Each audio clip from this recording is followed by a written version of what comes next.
Adam Cole, baby. Bam, bam, bam, bam. Hey, what's up? It's Thursday. It's about 8:30 in the morning. It's the 13th day in the year of our Lord Maki Ito 2023. And it's Critical Role Thursday. Every day, every Thursday for the past couple weeks, I've tried to take a look with a unbiased view at what's going on with our friends over at Critical Role. Maybe make up for some of the negative things I've said about them in the past.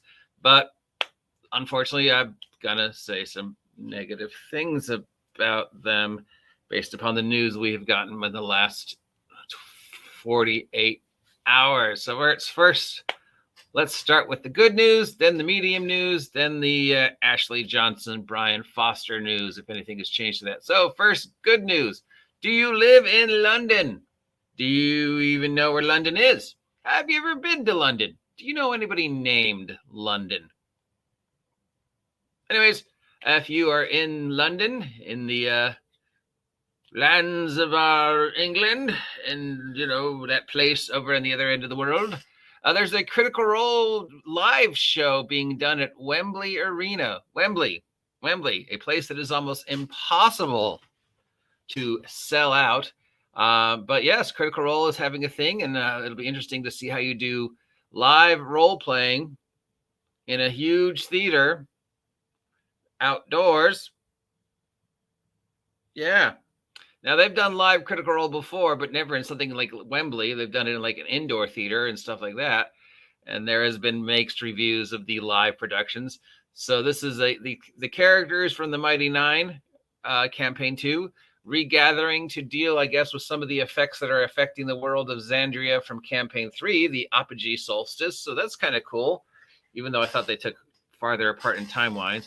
Looks like we've got all the usuals here showing up. We've got Matthew Mercer, Marisha Ray, Taljin Heffy, Travis Williams, Sam Riegel, Laura Bailey, and Liam O'Brien, and whoever this person is.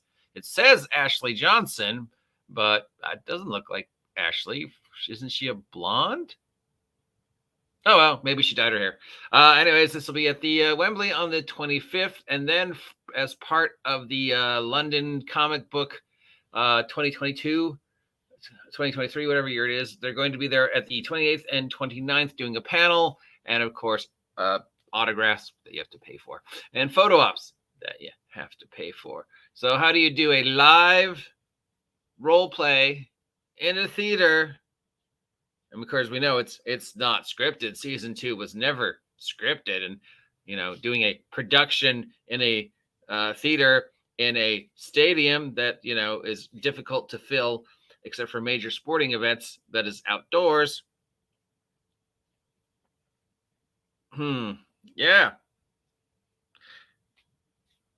Sure. Yeah. So anyways, congratulations, London, for getting this. Thank you, Critical Role, for taking your energy over across the seas to the lands of our forefathers, where elves and King Arthur and giants and tigers all lived in harmony under the Castle Grayskull. I don't know. I'm just blabbing this morning. Don't listen to me. I didn't get a lot of sleep. Why is Travis dressed like a vampire? Was his character a vampire in Mighty Nein? I don't get it, but whatever.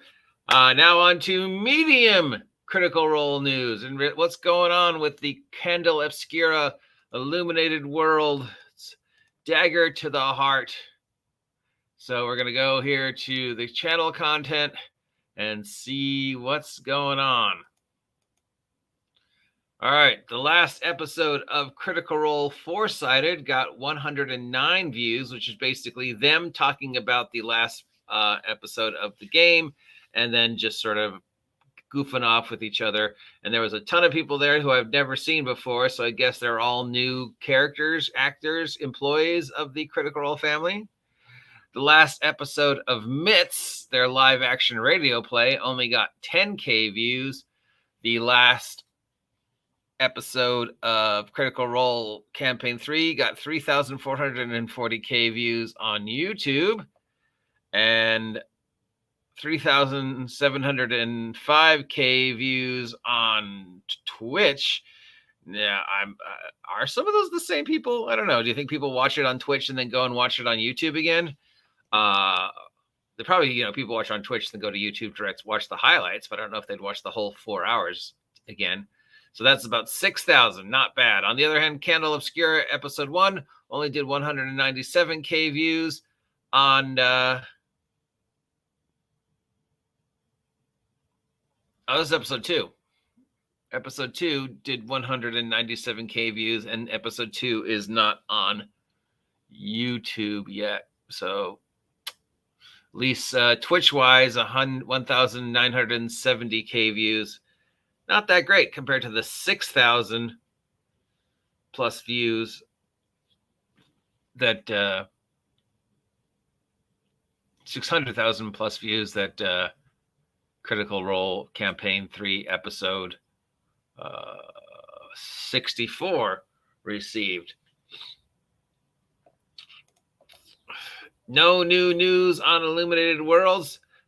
Apparently, we're still going to see something resembling the full product in August at Gen Con. No new news on Dagger to the Heart. Apparently, we're going to see something resembling a full product at Gen Con. We still know nothing about that.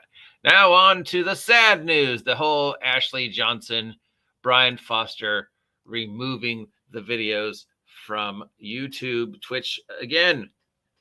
So this was our number one story yesterday. Our apologies, sympathies go out to Miss Johnson and her family.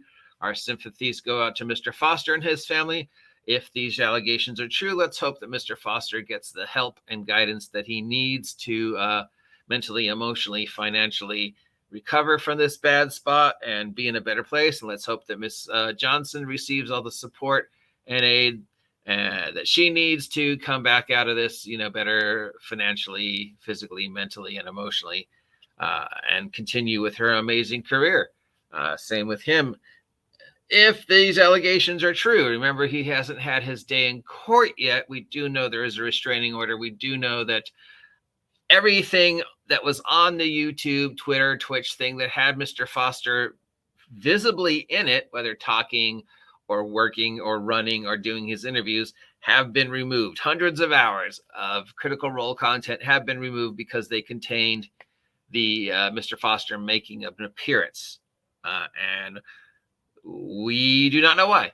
The few stories that have covered it have played the emotional angle instead of the actual factual angle and tried to go with the whole, the fans insisted that they pull them all to be behind Ashley. And we fans love and support everything in Critical Role that they do. And we know that the Critical Role fan base is extremely passionate about Critical Role. We also know that they're extremely toxic when it comes to Critical Role, especially when Critical Role makes a mistake. I mean, supposedly these fans are all support Ashley. We love you, Ashley. We're behind you, Ashley. Remove everything that anything has any connection to do with Brian Foster. They're the exact same fans who repeatedly have said horrible, horrible things about Marisha Ray, Ashley Johnson, and Laura Bailey.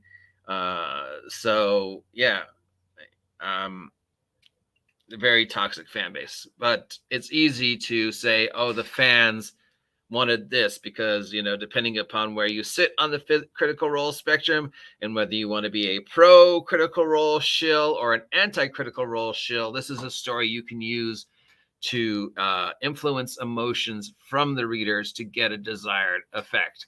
So the few stories we've seen so far are trying to get the you behind the Ashley Johnson good, Brian Foster bad.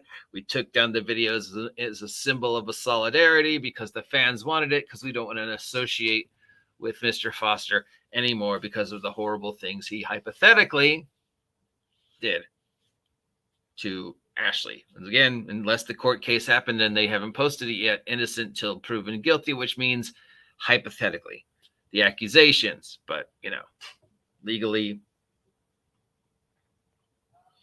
More likely, though, boys and girls, is the reason why those multiple videos were taken down probably have something to do with the upcoming legal situations between the two parties involved. Probably it was agreed upon that potentially, it could be potential evidence in Miss Johnson's case. It could be potential evidence that the defense is going to show in Mr. Foster's case.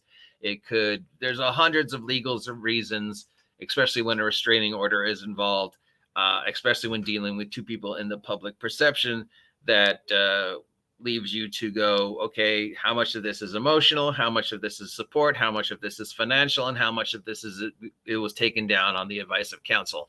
And I'm going to lean more towards it was taken down on the advice of counsel. I've been told the transcripts of the stuff Foster interviewed wise anyways is still up somewhere in the Critical Role universe on the web page, but of course it's membership stuff, so you got to sign up for their web page and whatever, $30 a month or I don't know, money. Critical Role. So that's what's going on. Critical Role Thursday. If this is a story you want to continue to have me follow, let me know. Are you excited about Illuminated Worlds? So far, Illuminated Worlds, at least in regards to Candle Obscura, is not doing as well as maybe people thought it was going to do. But then they chose a very obscure content to make the first one, and they were relying, I guess, upon the fan power behind, the actors, that the fans will follow the actors no matter what they do. But that's not true, because whenever Critical Role has gone off and tried to experiment with other things, whether it be the Honey Heist or running the Call of Cthulhu games or running their post-apocalypse games, or they do not get enough reviews, views, or positive response from the fan base as pure Critical Role D&D.